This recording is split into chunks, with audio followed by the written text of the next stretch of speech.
Hola familia, venimos a primero y ante todo darles un saludo por el aniversario, por el cumpleaños, pero lo más importante es dejar desde la palabra de Dios una enseñanza, un devocional que nos sea útil para la vida.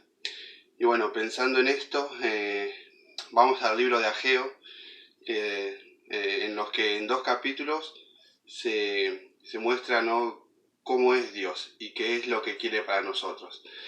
En principio Ageo se hace visible el pensamiento del hombre y el pensamiento de Dios.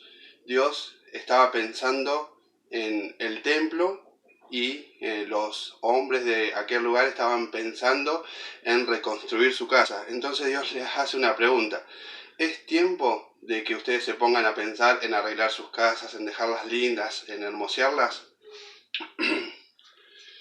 Y es así que Ageo habla, ¿no?, por voz de Dios y les dice: ¿no les parece que es tiempo de reconstruir la casa de Dios, de poner piedra sobre piedra y de ir llevando así la presencia de Dios a aquel lugar? Porque en ese tiempo, recordemos, que fue después de la deportación, que estuvieron mucho tiempo sin Dios en sus casas, sin Dios en su ciudad.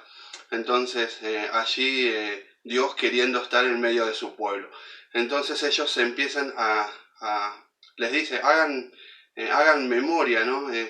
Pónganse a pensar, ¿no? Y los insta a que ellos mediten en lo que les conviene. Y sin dudas al pueblo le convenía que Dios esté en medio de ellos. A veces Dios nos manda a hacer cosas que decimos: ¿y por qué tenemos que...? Pero Dios quería bendecir al pueblo. Y sin duda hoy Dios quiere hacer lo mismo con nosotros. Si Él quiere estar en nuestras casas, es porque nos quiere bendecir. Si Él quiere que oremos, que leamos la Biblia, que nos reunamos y estemos en comunión, aunque sea lejos, es porque nos quiere bendecir.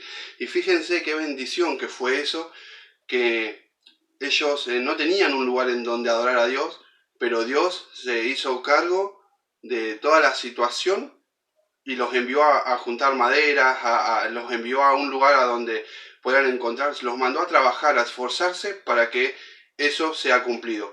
Y hoy cambió, porque hoy nosotros no tenemos que ir a buscar madera y construirle una casa a Dios. Hoy nos tenemos que esforzar en buscarle, porque Él ya hizo todo. Fíjense la bendición grande que Dios le trajo a Israel en ese tiempo, a Judá en ese tiempo, que envió a Jesucristo, al amado, al deseado de las naciones, ¿no? Los quería bendecir, y es tan grande la bendición de Dios que no llegamos a alcanzar, a entender cuán grande es, qué importante es ser obedientes a Dios.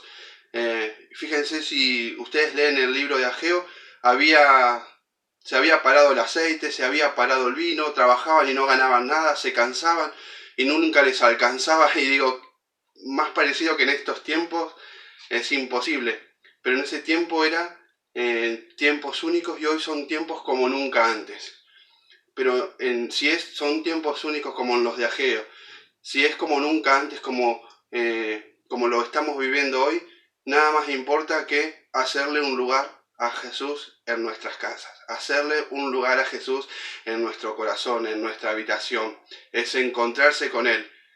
Desde ese momento Él estaba pendiente y pensando en que el templo se reconstruya para que Dios habite en medio de su pueblo, y hoy quiere lo mismo con nosotros.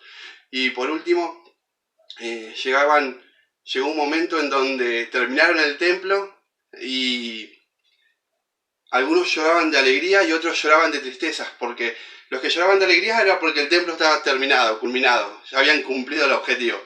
Los que lloraban de tristeza era porque el templo que habían construido no se parecía a nada al templo anterior, al que había construido Salomón. Pero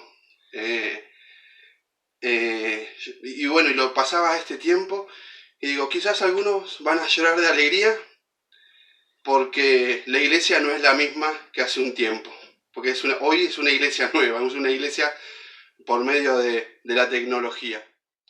Y otros, los de la tecnología, quizás estén alegres porque es la manera en que puedan conocer a Dios Y los que estaban acostumbrados a los abrazos, al charlar cara a cara, al estar en comunión, al cantar juntos, al gritar juntos, a alabar a Dios, quizás estén llorando porque no lo pueden hacer, pero que no nos podemos olvidar de que son tiempos únicos, son tiempos como nunca antes, entonces lo importante es Jesucristo en nuestra casa, Jesucristo en nuestras habitaciones, Jesucristo en nuestro corazón, y para que Él sea glorificado. Así que hermano, Dios nos quiere bendecir y no sabemos cómo, pero sí no podemos dejar de buscarle y de adorarle y de seguirle. Así que tengas un buen día, Dios te bendiga y que bendiga a los que están alrededor tuyo.